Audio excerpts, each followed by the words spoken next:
오늘 본문은 예수께서 잡히시는 장면입니다. 아마 그 기독교 영화에서 자주 나오기 때문에 많은 분들이 잘 알고 있으실 겁니다. 막 새벽 어둑어둑할 때 사람들이 횃불을 들고 숲으로 막 달려와서 이제 가룟 유다가 예수의 뺨에 입맞춤을 하고 잡아가는 그 영화 장면을 아마 보신 적이 있을 것입니다. 근데 오늘 본문 장면과 이 예수님의 말씀들이 우리에게 주는 교훈에 대해서는 그 장면을 잘 아는 것만큼 잘 알지 못할 것 같습니다. 왜냐하면 그건 이 가룟 유다가 예수에 대한 입맞춤, 가룟 유다가 예수에게 입맞춤한 것이 무슨 의미를 갖는 것인지 그것부터가 쉽지 않은 문제이기 때문입니다. 전 늘 이 본문, 특히 그 영화 보면서 왜 굳이 유다가 예수님 뺨에 입을 맞추었을지가 궁금했습니다. 단순히 누가 예수님인지를 알려주려고 그런 것일까라는 것이죠. 물론 오늘 본문을 보면 군호를 짜 이르되, 이 군호라는 게 소위 말하면 암구호 같은 거예요. 그래서 군대 가면 그 군대에서 그 암호 이렇게 어떤 그런 거죠. 그런 것처럼 그런 걸로 이제 누군지를 알려주려고 이제 입맞추는 자인이 그를 잡으라라고 돼 있긴 하지만 사실 그 예수를 잡으려고 온 사람들은 그 대제사장들과 백성의 장로들이 보낸 사람들이라고 합니다. 그럼 대제사장들과 백성의 장로들이 보낸 사람들이 누굴까? 이 사람들은 성전에서 일하는 소위 말한 보디가드, 성전의 경호원들인 거예요. 그렇다면 이 사람들은 이미 수일 전에 예수께서 성전을 청결케 하시는 장면을 보았을 것입니다. 그때 예수님을 보았을 거예요. 또 예루살렘에서 예수님이 호산나 호산나 입성하실 때 사람들이 몰려와 그렇게 많은 사람들이 몰려왔는데 예수를 몰랐을 리가 없다는 거예요. 또 예수님도 55절에서 뭐라 말씀하시냐면 내가 날마다 성전에 앉아 가르쳤을 때 너희가 나를 잡지 아니하였도다라고 말씀하시지 않습니까?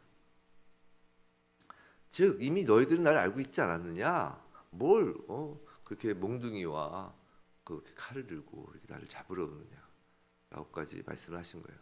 따라서 유다가 누가 예수인지를 지적할 필요는 없었을 것 같아요. 그냥 예수가 있는 동산으로 안내만 하면 사람들이 예수를 알아보았을 것입니다. 근데 왜 입맞춤을 하였을까요? 거기에는 오늘 말씀에서 힌트가 있는데 이제 원어 성경을 보면 좀 알 수가 있습니다. 48절에서 유다가 무장한 폭도들에게 입을 맞추어서 군호, 즉 이제 잡을 예수가 누군지를 지적해 주겠다고 했을 때 그 입 맞추다에 사용된 말은 헬라어로 필레인이라는 말을 써요. 필레인. 이건 평범한 인사로서 근동 지방에 이렇게 뺨을 펴 맞추면서 인사하는 거 있죠? 그 정도의 입 맞춤을 의미하는 말입니다.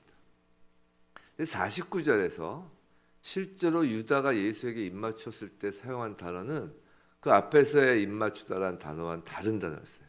다른 단어는 카타필레인이라는 단어를 쓰는데 이 말은 그냥 단순한 평범한 인사로서의 입맞춤이 아니라 아주 반복적으로 정열적으로 강렬하게 입맞추는 걸 의미하는 거예요.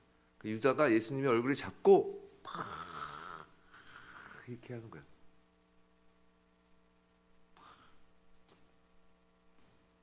왜 유다가 그랬을까요? 유다 마음은 무엇이었을까요? 유다의 그때의 심정은 무엇이었을까요? 예전에 살펴보았듯이 가룟 유다는 열심당원입니다. 소위 말해서 독립군인 거예요. 유다의 배신은 그것이 탐욕에서 나왔건 아니면 그 예수 공동체에 대한 환멸에서 나왔건 그는 예수를 막다른 골목에 밀어넣어서 예수께서 권능의 손을 들어 쓰시기 원한 것입니다. 광야에서 그 사람들이 모인 그 광야에서 오병이어의 기적을 봤어요. 5천 명의 장정들이를 먹이고 군사 조직을 만들 수 있는 걸 봤다고요. 가룟 유다가. 그런데 그런 능력을 행하실 수 있는 예수님이 별로 하시는 게 없는 거예요. 이스라엘 독립을 위해서 그렇게 하시는 게 없는 거예요. 로마군을 향해서 싸우지 않는 거예요. 싸워봐야 대제사장과 제사장들과 바리새인 서기관들과 논쟁을 하지. 뭘 로마까지 달려가지 못할 망정 헤로당하고도 뭐 어떤 논쟁을 벌인 적도 없는 거예요. 가룟 유다는 답답한 겁니다. 그래서 막다른 골목에 밀어넣어서 예수께서 로마 군사들을 하늘의 권능으로 제압하기를 원했던 것입니다.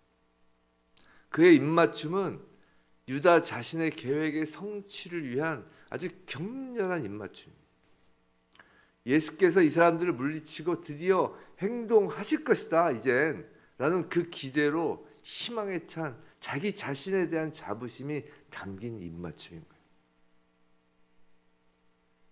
이것은 곧장 베드로의 행동과 오늘 본문에서 연결됩니다. 51절에서 베드로는 칼을 빼어 대제사장의 종을 쳐서 그 귀를 떨어뜨립니다.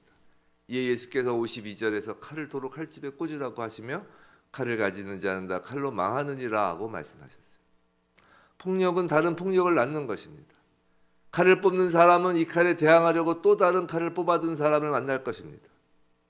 예수께서는 권력과 전쟁, 완력과 힘은 오직 악의 연속을 낳아서 자신보다 더 악하고 무서운 그 악의 새끼들을 낳을 뿐이라는 사실을 아신 거예요. 가룟 유다는 예수의 강한 힘으로, 권능으로 로마의 힘을 물리치길 원했고 그 길로 예수를 안내하고자 했던 것입니다. 베드로는 급하고 열정적인 성격에 따라 순간적으로 칼을 빼어든 것입니다. 가룟 유다처럼 치밀한 이성의 판단에 의한 무력이든 베드로처럼 순간에 욱하는 감정에 의한 무력이든 그것은 예수의 길이 아니었던 것입니다. 예수님은 결코 칼을 드시지 않습니다. 예수님은 오히려 가장 약한 십자가를 지셨습니다. 예수께서 하고자 하시는 일은 폭력과 칼로서 세상을 지배하는 일이 아니라 56절 말씀처럼 선지자의 글을 이루고자 하심입니다. 즉 인간의 생각이나 인간의 감정에 따라 행하시는 것이 아니라 오직 하나님의 뜻, 선지자의 글, 즉 하나님의 말씀을 성취하시는 것이 예수의 목적인 것입니다. 우리는 가끔 교회 안에서도 이런 말을 하는 것을 듣습니다. 그리스도인들이 더욱 세상에서 높은 지위를 차지하고 또 많은 재물을 쌓아서 그런 것이 선한 영향력을 미치게 한다는 거예요. 근데 그런 말들의 배후에는 마치 세상적인 성공이 하나님의 뜻이라는 그런 부추김이 있는 것입니다. 또한 세상의 성공, 즉 세상의 권력과 재물, 명성을 성도가 차지함으로써 세상을 이길 수 있다라는 생각을 하는 것입니다. 근데 명심하시기 바랍니다. 칼 앞에는 더 강한 칼이 존재하는 것입니다. 권력과 재물과 명성 앞에는 더 큰 권력과 재물과 명성이 존재하는 법입니다. 세상의 방법으로는 세상을 결코 이길 수 없습니다. 폭력의 방법으로는 그 폭력의 전문가인 사단을 이길 수 없는 것입니다. 재물을 아무리 많이 쌓아보십시오. 사단을 이길 수 있나? 명성을 아무리 높여보십시오. 그보다 더 큰 명성으로 사단은 우리를 제압합니다. 권력도 마찬가지죠. 우리가 칼을 잡으려 하면 할수록 더욱 낙심하고 좌절할 수밖에 없는 것입니다. 그렇기 때문에 우린 진정한 인생 목적이 무엇인지 다시 확인하여야 합니다. 우리 인생의 목적이 솔직하게 나의 위대함을 드러내는 것인가? 아니면 예수를 드러내는 것인가 말입니다. 교회의 목적이 교회 다니는 사람의 성공을 드러내는 것인가? 아니면 하나님 말씀을 드러내는 것인가? 만약에 나의 위대함을 드러내는 것이고 사람의 성공을 드러내는 것이라면 그건 칼을 든 인생이고 예수의 뺨에 격렬한 입맞춤을 하는 교회인 것입니다. 그렇지 않고 예수를 드러내는 인생이고 하나님의 말씀을 드러내는 교회라면 예수님처럼 자기 십자가를 지는 인생, 오직 하나님 말씀을 드러내고 전하는 교회인 것입니다. 그리스도인에게 투쟁이란 단어는 어울리지 않습니다. 교회는 세상을 향하여 칼을 들고 투쟁하는 집단이 아니에요. 오히려 교회는 세상을 위하여 십자가를 지는 집단입니다. 어둠이 가득한 곳에 칼을 휘둘러 봐야 아무 소용없을 것입니다. 어둠은 물러나지 않아요. 그저 빛을 비추어야 합니다. 하나님 말씀이라는 빛을 비추는 것입니다. 소금처럼 녹아져 세상에 영향을 주는 것입니다. 마지막 때가 점점 가까이 올수록 성도들의 마음은 다급해질 수 있습니다. 무너지는 교회를 보며 어쩌면 치밀한 이성으로 계획하여 세상과 싸우려 들 수도 있고 격한 감정으로 거리로 뛰쳐나가 칼을 들 수도 있습니다. 그러나 마지막 때일수록 성도는 예수께서 걸어가신 길을 예수의 방법으로 따라가야 합니다. 하나님의 말씀을 전하고 또 전하는 것입니다. 비록 외면당하고 배척을 받을지라도 말이죠. 칼을 든 제자는 다 도망갔지만 이후 복음을 전하던 제자들은 도망가지 않았습니다. 교회는 세상에 칼을 내미는 자가 아니라 복음을 내미는 자입니다. 부디 저와 여러분 이 땅의 모든 주님의 몸된 교회가 오직 복음으로만 예수의 십자가 승리를 계속해서 이루게 되게 주님의 이름으로 축원합니다.